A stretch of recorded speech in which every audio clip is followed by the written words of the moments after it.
pas long davantage de perte potentielle. Et à la fin de la discussion, il y avait vraiment compréhension que c'est pas potentiel, c'est une perte réelle. Donc, il fallait trouver des mesures le plus rapidement possible, des mesures structurantes. Parce que les producteurs laitiers,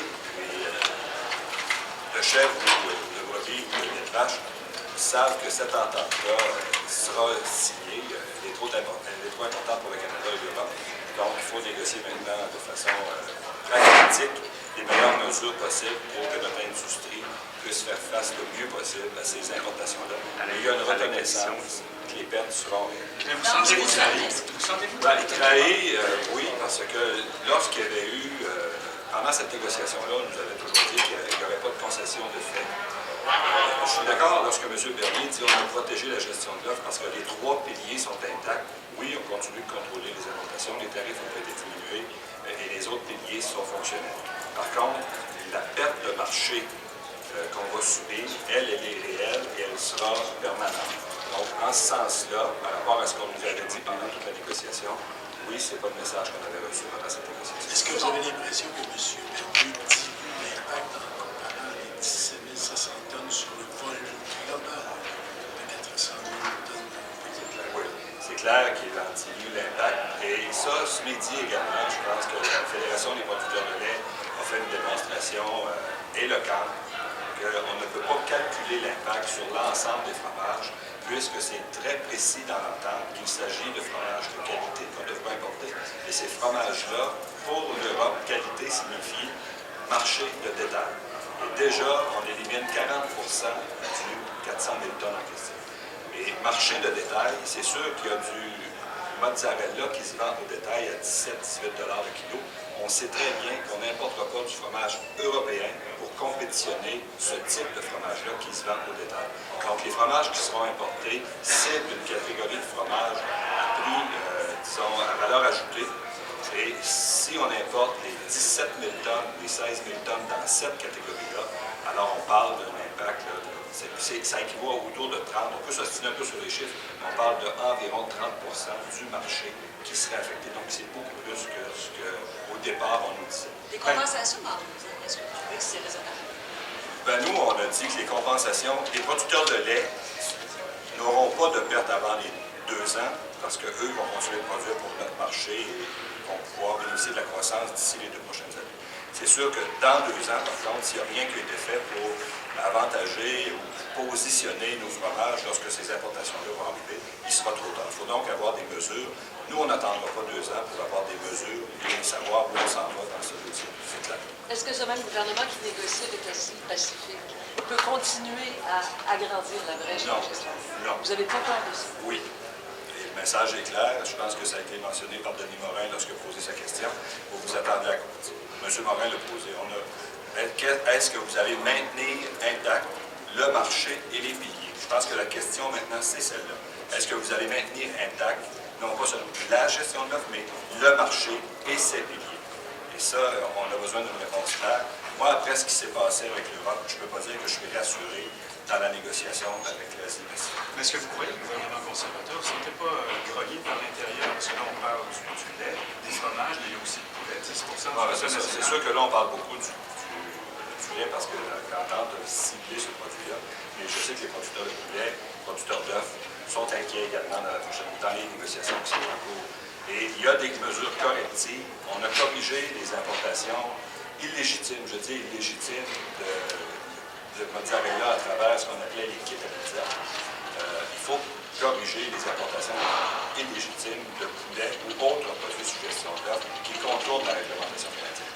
Parce que ça, c'est pas... Le Canada a un devoir de contrôler ses frontières comme le fait les États-Unis et comme le fait l'Europe. C'est non seulement légitime, c'est une obligation pour un commerce équitable. Ces négociations-là visent à faire un commerce équitable. Donc, sont basées sur des mesures que les pays doivent appliquer. Et le Canada doit appliquer ces mesures tout autant que les autres. Vous êtes entretenu avec le ministre en privé. Est-ce que vous pensez qu'il faut trouver un terrain d'entente rapide sur la définition du concept de perte réelle? Je pense qu'on a cheminé ce midi. Vous pouvez poser la question à M. Letendre. M. Letendre a rencontré le ministre Bernier déjà à 2 reprises. et les producteurs de la Beauce également. Donc, je pense qu'il y a un cheminement qui est en train de se faire.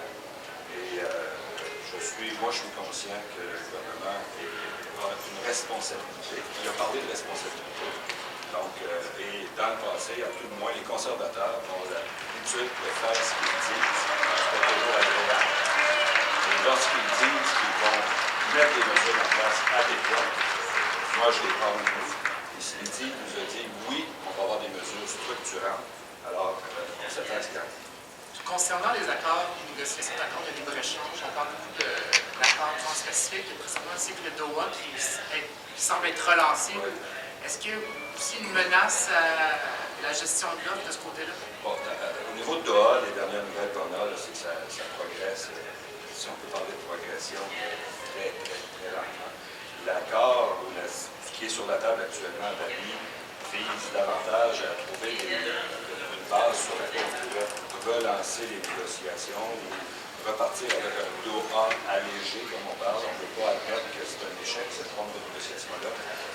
On souhaiterait repartir la négociation parce qu'il n'y a pas d'option pour les pays qui n'ont pas la capacité de négocier des ententes bilatérales.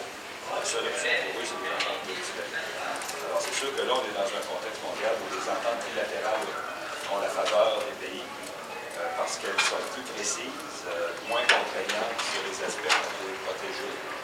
Si Doha devait prendre un nouvel élan, naturellement, il y a de l'inquiétude pour la gestion de l'offre, puisque dans cette négociation-là, lorsqu'on parle d'accès au marché, s'entraîne nécessairement la négociation des tarifs, des niveaux de tarifs.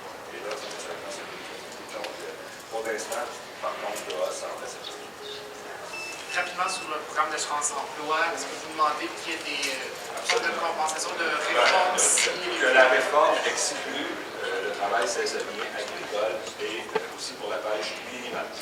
On est vraiment des secteurs saisonniers. Moi, chez nous, j'ai 2 employés saisonniers qualifiés, nécessaires en entreprise. Et c'est pas vrai que je peux demain remplacer ces employés-là par un autre employé qui est à coup disponible. Ce sont des opérateurs d'équipement qui sont chez nous pour depuis une dizaine d'années. Puis malheureusement, l'hiver, c'est pas une question de choix, c'est que moi, l'hiver, la production, le travail extérieur ralentit. J'ai pas besoin de cet employé-là en période hivernale, mais j'en ai besoin, c'est nécessaire, d'avril à novembre. Alors, si cet employé-là ne peut pas avoir accès à l'assurance-emploi parce qu'il n'est pas à la recherche d'un emploi dans une région où il n'y a pas d'emploi l'hiver, moi je pense qu'il n'est pas à Cuba, l'employé-là. Il est chez nous, là. Comment vous qualifiez les propos du ministre qui laissent entendre je trouve que ces propos-là n'ont pas leur place dans ce débat-là. Parce que c'est un peu d'essayer de déplacer le problème. Les gens qui sont sous chômage sont, en tout cas, très rarement, moi j'en connais pas beaucoup, qui en profitent pour prendre des vacances avec ça. Chez nous, moi je demeure à Telford-Metz, l'industrie minière est au ralenti. L'hiver, il n'y a pas d'emploi. Par contre, l'été, sur nos fermes, maintenant, on donne quand même des bons salaires à ces employés saisonniers-là parce qu'ils sont qualifiés. Alors, il faut pouvoir avoir accès à ces employés-là année sur année si on veut développer nos entreprises. Ici, ce n'est pas juste une question d'assurance-emploi, c'est une question de développement du secteur agricole et de la pêche. C'est un secteur saisonnier. Merci. Merci, monsieur.